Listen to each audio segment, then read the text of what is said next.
NEET परीक्षा में गड़बड़ी मामले को लेकर सुप्रीम कोर्ट का फैसला आ गया है। सीजेआई के बेंच ने फैसला सुनाते हुए कहा है कि दोबारा परीक्षा आयोजित नहीं की जाएगी।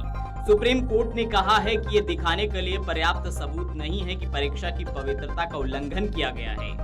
चीफ जस्टिस की बेंच ने फैसला सुरक्षित करते हुए कहा कि इन मामलों में इस न्यायालय के समक्ष उठाया जा रहा मुख्य मुद्दा ये है कि इस आधार पर पुनः परीक्षण आयोजित करने का निर्देश जारी किया जाए कि प्रश्न पत्र लीक हुआ था और परीक्षा के संचालन में प्रणालीगत खामियां थी।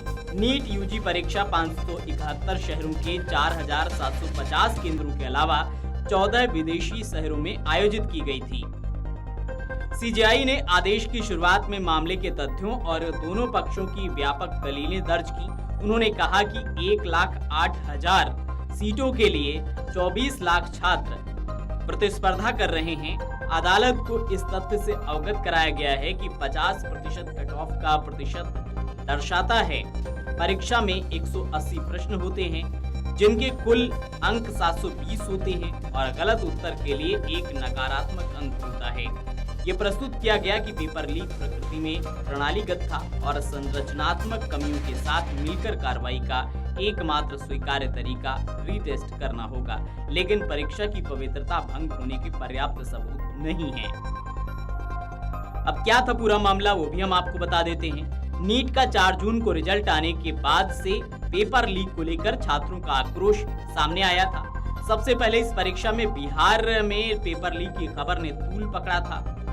उसके बाद रिजल्ट आने पर परीक्षा में 67 टॉपर और एक ही परीक्षा केंद्र से कई टॉपर आना, एक सवाल के 2 उत्तर, ग्रेस मार्क और पॉइंट्स किसी को हजम नहीं हो रहे थे। उसी दौरान नेशनल टेस्टिंग एजेंसी पर भड़के छात्रों ने पूरे देश में रिजल्ट में हेरफेर और पेपर लीक को लेकर प्रदर्शन किया। परीक्षा में पेपर लीक के संदेह पर देश भर के हाईकोर्ट में दोबारा परीक्षा कराने की मांग को लेकर याचिकाओं का सिलसिला शुरू हुआ।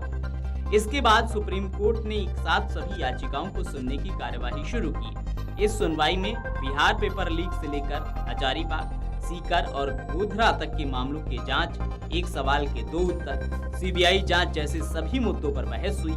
सर्वोच्च अदालत की बेंच ने सभी पहलुओं पर बहस सुनने के बाद ये तय किया कि इस पर जल्द से जल्द फैसला देना होगा, क्योंकि छात्रों को किसी भी हाल में लटकाकर नहीं रख सकते हैं। इसी को ध्यान में रखते हुए सुप्रीम कोर्ट ने आज अपना फैसला सुना दिया है। Video desk amarujala.com। अगर आप ये वीडियो YouTube पर देख रहे हैं तो हमारे चैनल को सब्सक्राइब करें और बेल आइकन को दबाना ना भूलें। अगर आप Facebook पर ये वीडियो देख रहे हैं तो हमारे पेज को लाइक करें।